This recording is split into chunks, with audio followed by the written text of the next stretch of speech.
Welcome to the Week Ahead, a podcast by SPM Intelligence. I'm your host, Veronica Pana Igube.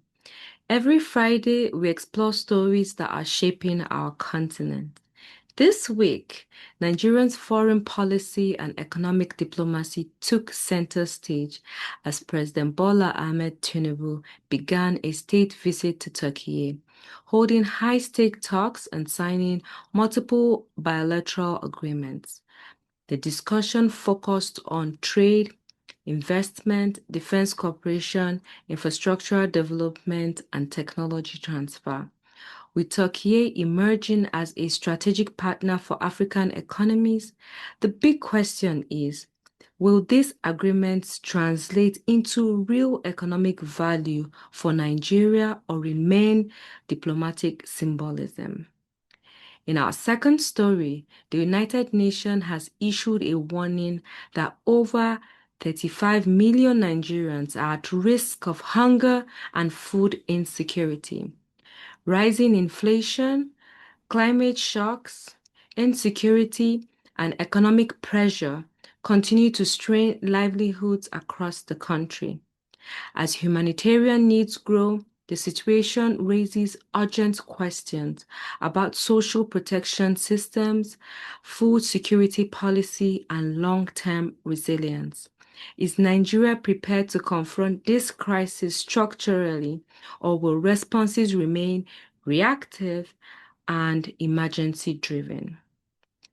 Lastly, we turn to East Africa, where Rwanda and Türkiye have signed a major defense manufacturing agreement, marking a significant shift in Africans' approach to security and industrialization. The deal aims to support local production, technology transfer, and defense capacity building. Beyond security, this signals a growing trend of African states pursuing strategic industrial partnerships rather than dependency-based defense imports. Could this model reshape Africa's security economy and industrialization future? Joining us today for further insights is Samuel Atiku, an economic analyst. Welcome, Samuel, to the podcast. It's always a pleasure to have you. Thank you so much for having me on the podcast. Yeah, thank you. Our first story is really interesting. I mean, for me, it's really an interesting time that we're seeing in 2026. Starting from the conversation of world leaders in Davos, we're seeing kind of a partnership shift between world powers. And like Africa is taking advantage and should continue to take advantage of these shifts that we're facing in the world order we have today. Interestingly, our president is currently in Turkey holding high-stake engagements, signing agreements that would be beneficiary to Nigeria. And it's really interesting to see that as well. But what's important, I think that one question that we need to ask is how will this agreement be beneficiary? Would be beneficiary to me and other Nigerians? How do we maximize and benefit from this? We're having this partnership with Turkey. How can I think that's what like most Nigerians would be interested to hear is how can we benefit from this? And also, how can our government ensure that we're not just signing a document, we're not just, putting our face that we're working diplomatically, but then how can they ensure that this agreement is in place? How can they also build structures in Nigeria that Nigerians can benefit from this? I think that's what I want to hear, and I think that that's what other Nigerians want to hear as well, our listeners. Thank you, Veronica. I think the first thing is to understand what the trade is all about. I think the first thing is presently Nigeria and Turkey, we are doing about $2 billion in trade. That's roughly about 2 trillion in context. In trade between us, import, exports, the two together, the two combined together and then computed. And so the deal is being facilitated to actually push that close to the north of $5 billion. I think people should hold that in your right hand. I think the second thing is also that the deal is going into the ad, what you call in quote and unquote, the ad sectors, things like trade investment, defense corporations, and then infrastructure development, building of roads, rail, defense. Turkey is known for producing drones, military equipment, and all those kind of things. And if you look at the direction of travel of global defense, it's towards unmanned, what you call drones. So Turkey is one of the leading producers of drones. So Nigeria is looking at that. Security is, of course, a major pillar of the partnership. If you listen to the conversation that have been going on, things like military training, intelligence sharing, especially around the Sahel region, where Nigeria is presently having security challenges. Turkey defense industry, whether we like it or not, is an integral part of the Turkish economy, and it's playing a very big role in this entire deal itself. So Nigeria officials will be talking to the Turkish defense companies to actually suggest potential procurement and industrial collaboration. How far that will go is something we are not really keen about. But the most important pillar is about the credibility test. It's not about the signatures. It's not about putting signatures. Nigeria has been signing agreement for God knows when. I think every 6 months, one way or the other, we sign one agreement or the other. But how those agreements actually translate to can pass through the governability pillar. I always call it the governability gate, where it's managed and then we can see direct translation of paper into action. I think that's one of the key things Nigeria loses. And the second pillar is about the auditability pillar, which is around oversight pillar, so that it doesn't become a conduit for theft. But to lay context to your question around how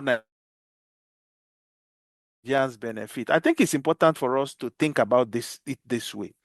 If you look at the decision, the trade between Nigeria and the European Union as a whole, and Nigeria is doing about, I mean, Nigeria and the European Union, we're doing about 30 billion euros in terms of total trade. And then the Europeans import roughly about 20 trillion naira worth of, I keep using naira, 20 billion euros worth of goods from Nigeria. Nigeria exports about 10, meaning that we have a trade deficit. I mean, we have a trade surplus, meaning that it's advantageous to us. But when you flip the coin and you look at our trade with China, we import more things from China, roughly about 9-10 billion dollars, and then we export about $2 billion worth of goods to China, primarily crude oil. If you look at the United States, we're doing about $6 billion with the US. We import about $2.76 billion from the US, primarily used cars. I mean, it's there, some equipment and all those kind of things. And then we export about $3.8 billion worth of goods to the US, primarily again, all those condensate, all those crude oil related materials. That's what goes in there. Now, when you pivot and you look closely at Turkey, we are barely doing one. If you look at 2024, depending on the data you're looking at, we're just doing about between $1 to $2 billion with them. And so the government is saying they want to raise this. So it's a way of diversifying ourselves, whether you like it or not. It's not about diversity per se, but you can still call it diversification itself. So, because if you look at the world order now, a president of a country can wake up in the morning, as we've seen, and say, "Oh, I'm placing 1 million% tariff on you because I don't like your face." Then what happens to all your trade? If you rely on essential raw materials, essential spare parts to actually keep your economy going, and then that comes into play, what happens to you? You could ground your economy to an all. That's why you need to diversify where you're sourcing equipment, where you are sourcing spare parts, where you're sourcing goods from. Even for defense architectures itself, Nigeria has been declared a country of national, I mean, of particular concern, essentially meaning that you can't get equipment from some countries, but you can still get from Turkey, kind of. So, in all, I will say that the advantage to this in terms of having closer relationship, not just with one country, with multiple countries, so that we ourselves can begin to stand on our feet. But the big takeaway is around the credibility of what we are doing. To ensure credibility is enshrined in anything we are doing, we must ensure that there's fiscal transparency. There's transparency, there's oversight over what we are doing, which is accountability on its own core. And then more importantly, there's sustainability. And then there's governability, meaning that we can actually manage what we are doing. It's not that we are just being driven front and back. Unfortunately, if you look at the history of Nigeria, we've not really demonstrated that we could actually have those gates working appropriately, those doors opening for us. And if they don't open for us, people tend to think about all these kind of deals as just talk shops and just photo ops. I mean, if you look at the past, a lot of a lot of similar deals have been signed in the past and has zero effect on citizens. In fact, it costs even more money to embark on some of those deals. I would say yes, it's a positive one if we can turn this into economic opportunity for the working poor, the have-nots. But history always teaches us a lesson that Nigeria have not necessarily been able to translate this. We wait and see what happens, how we translate this into economic opportunity for our people. I mean, I'm excited for this new partnership, and as you said, hopefully we're able to maximize what comes out of it as well.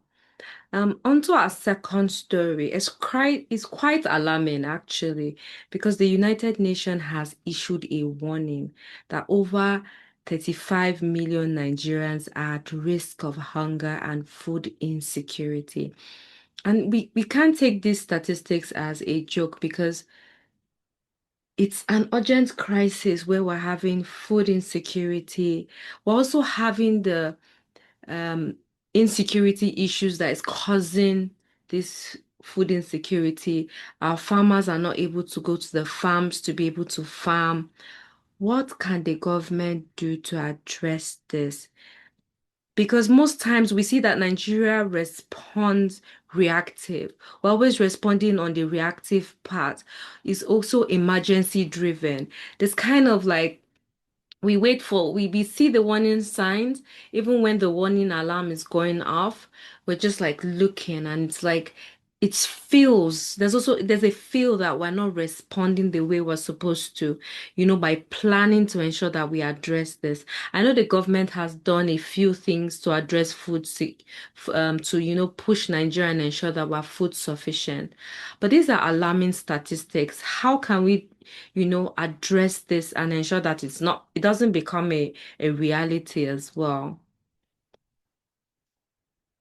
That's a $1 million question that we've been asking forever I about, know. yeah, about how to address this issue. I mean, when you look closely at Nigeria and you look at I'll call it the malnutrition indicators, or you could call it nutrition indicators. I'll call it those three big indicators. You look at stunting, you look at wasting, and then you look at people that are malnourished. Nigeria actually happens to have a lot of children, especially those that are under the age of 5 that fall into this group. I think we have the highest in the world. We're looking at almost 19%. Essentially, I mean, if you go to some states, the statistics can be very damning.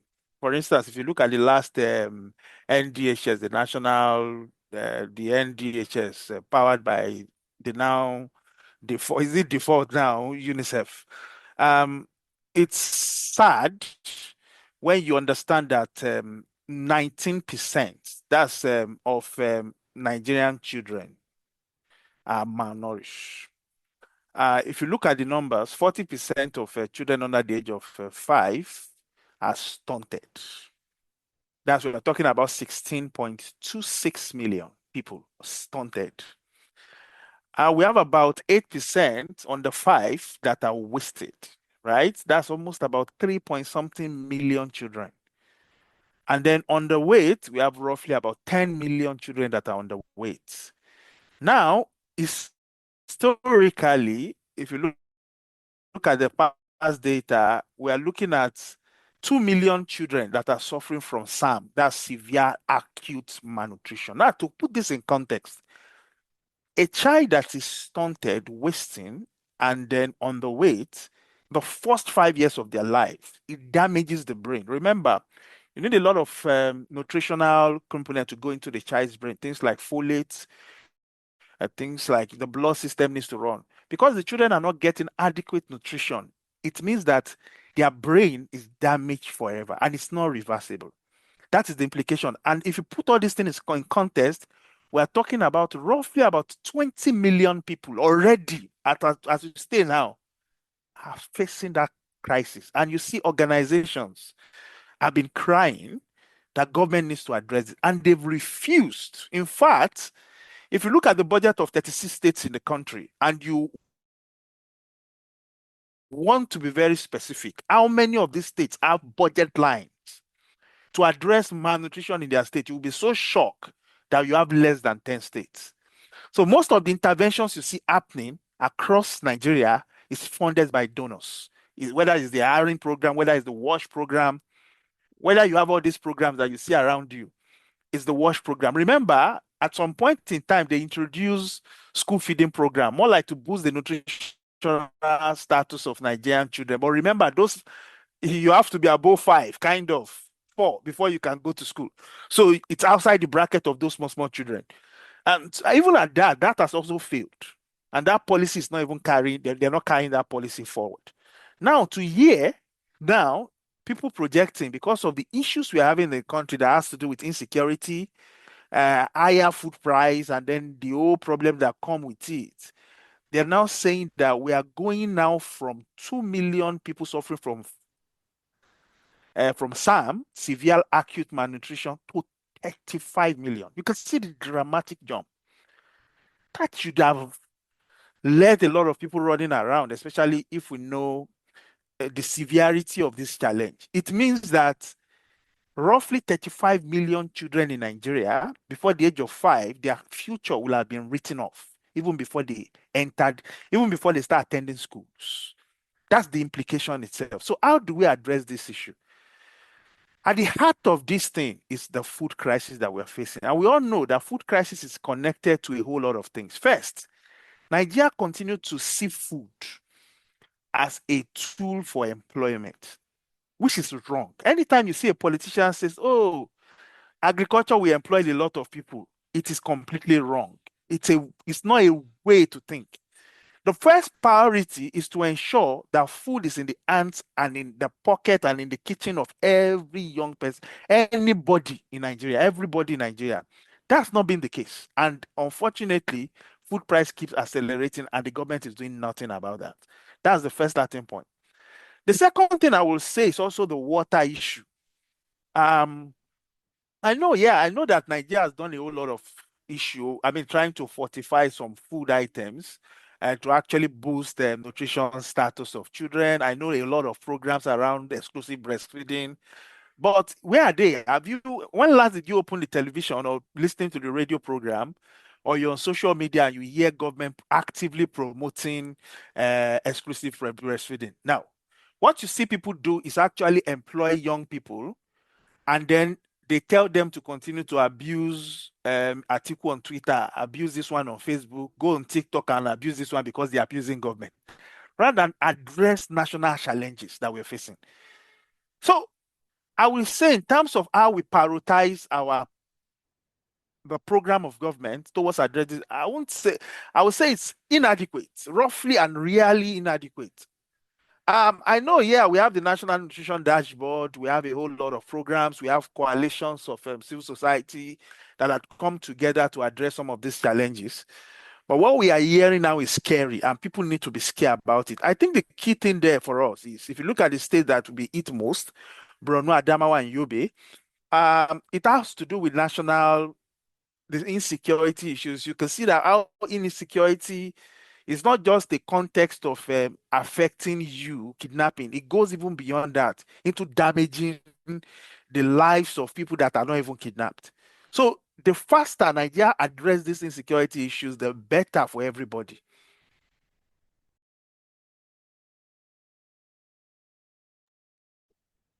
I mean, I agree with you on everything you said. The faster we address it, the better for our economy as well. And on to our final story, where we're seeing the Rwanda Türkiye Defense Manufacturing Union, if I may put it that way. So Rwanda is charting a new course on Africa's security landscape. And it's interesting to see that they are doing this through a defense manufacturing partnership with Turkey. And as you earlier stated when we discussed about, the Nigeria entering into an agreement with Turkey, you stated that they are also like, good for their security and drones. And, now with the adoption of AI and everything, it's really interesting to see. But we're seeing a different kind of partnership. We're seeing an manufacturing partnership with Turkey. The country is investing in local production, skills development, industrial capacity as well.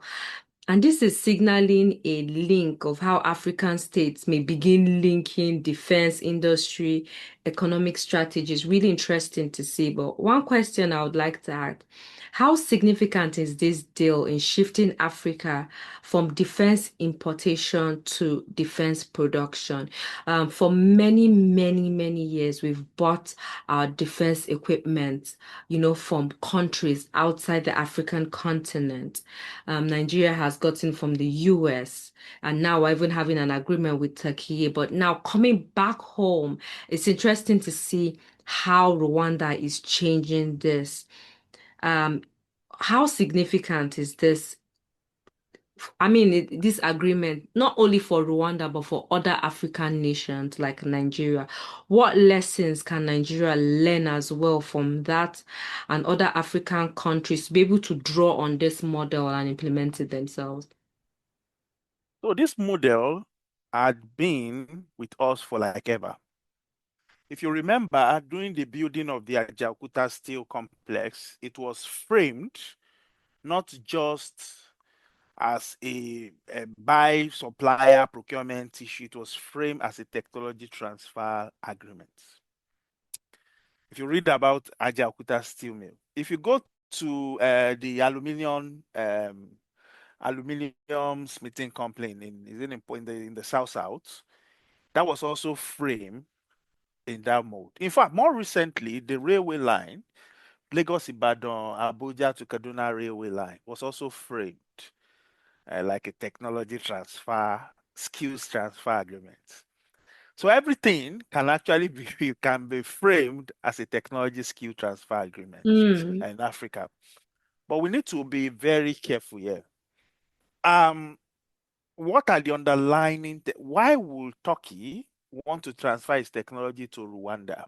Remember, we can take lessons from Russia, the deal that happened between Russia and China. Russia, USSR then, transferred most of their skills, right? And technology to China under the agreement that they had back then. And then China rests on that and transform the economy, building on that. And then today, you could say that China in its own core, they produce their planes, they've flown themselves, they have the International Space Station in sky in space. So in terms of technology, when you look at the railway that's been built in China, for instance, the maglev rail that was built by the Germans in China, people don't know that. It was the Germans that built the maglev rail in China. It was also framed as a technology transfer and skill transfer agreement. Where I'm going here is that every deal in the world can be framed as such. But the key thing there is for you to understand that within the area you're operating, there are also people that are playing in that space. So, how do you use those people to achieve your goal? What am I saying in essence? Producing a car. Do I have to sign an agreement with Turkey for us to produce a car? Can we find local participants or local players that already have this agreement, and then working directly with those two people, we can achieve our goals? So there must be, you don't sign an agreement without having players in the game.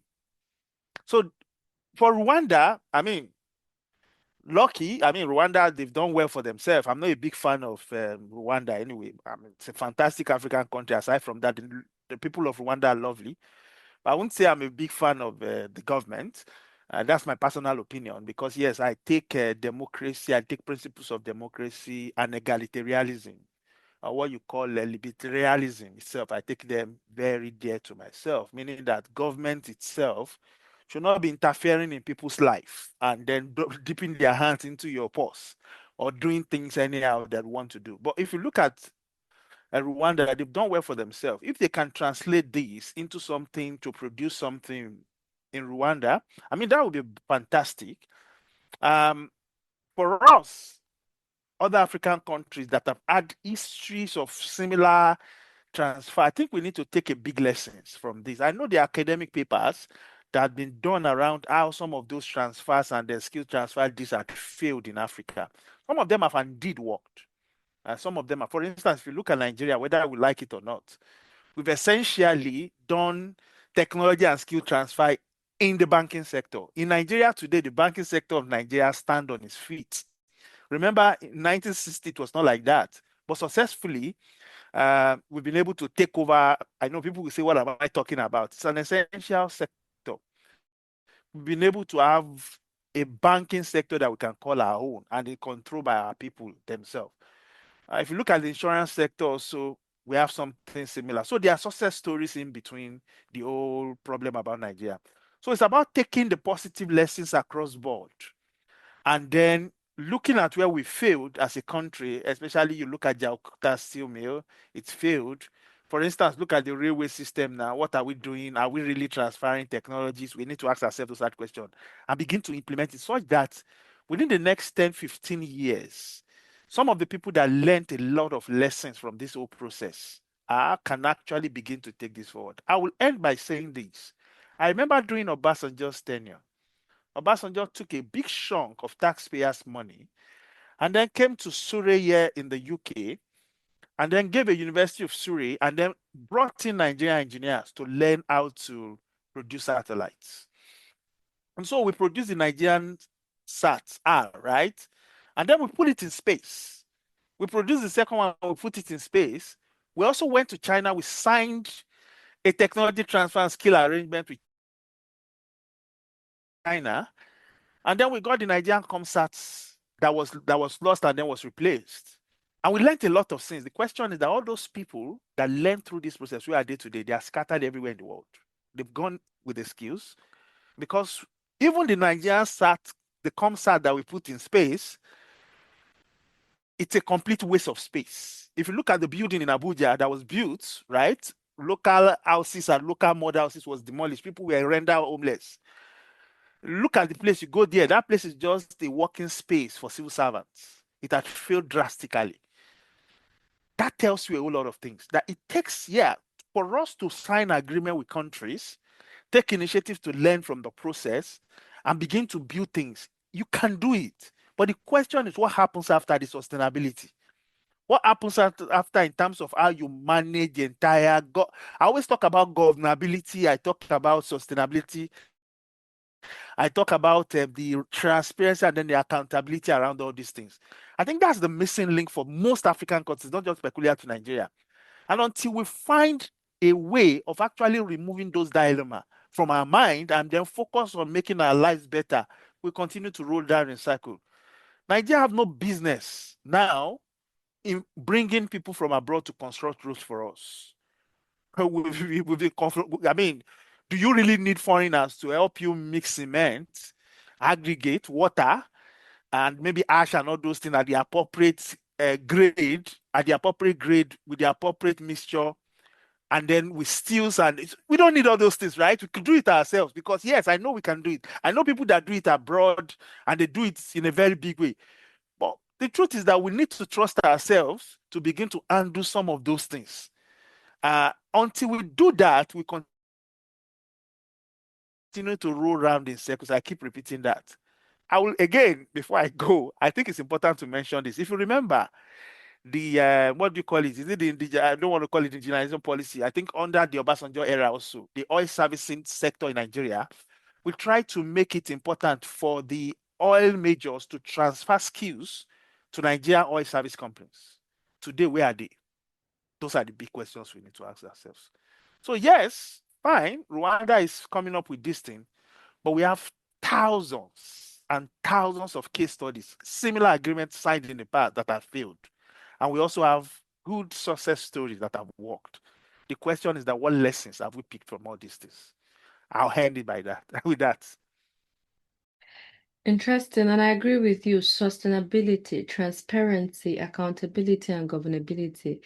Most especially sustainability, how when we have these agreements and these projects are implemented, how we can sustain it and ensure that it keeps working for every African. Thank you very much. It has been a really an interesting episode. It's always a pleasure having you on the podcast, I must say, and I learn a lot having you all the time, and I'm sure our listeners can attest to that as well. Thank you so much for always having me on the podcast, for being patient with my long talk. Sometimes you need to talk long I to bring think to it's bring your really arguments to be. Yeah. Yeah, it's really good because then we learn from your wealth of knowledge as well. You know, you're sharing your experience, your learnings, your expertise, and it's really, really interested. And you know, our listeners have been sending in their comments. So thank you very much. I know we have limited time on the podcast, and I know that we've been getting a lot of love. Thank you very much for the exposure the podcast is giving. Just a few comments. But I mean, I would love to have a segment where we'll read your comments, your opinions on the podcast. So do share with us, drop your comments. If you have an opinion, share your opinion. You can always reach out to us at SBM Intelligence on all our social media platforms. But we do appreciate all our listeners for listening, for dropping their comments, and also your observations. It will also be good to read that as well. So keep sending them in. To all our listeners, we say thank you for always tuning in and listening. This podcast, as you know, is powered by SBM Intelligence, and you can find it anywhere you find podcasts. Just search SBM Intelligence. If you haven't already, be sure to subscribe, click the notification button so you can get all the alerts every time we post the podcast. Like and share, and you know, raise awareness. These conversations we're having are really, really key to engaging in the process, learning what's happening not only in Nigeria but on the African continent. For deeper insights into our work, you can visit our website at sbmintel.com. Remember to connect with us on all our social media platforms, X, Facebook, Blue Sky, LinkedIn. We'd love to converse with you and get your feedback as well at SBM Intelligence. Thank you for tuning in to the week ahead. Join us next Friday for more updates that are shaping the African continent.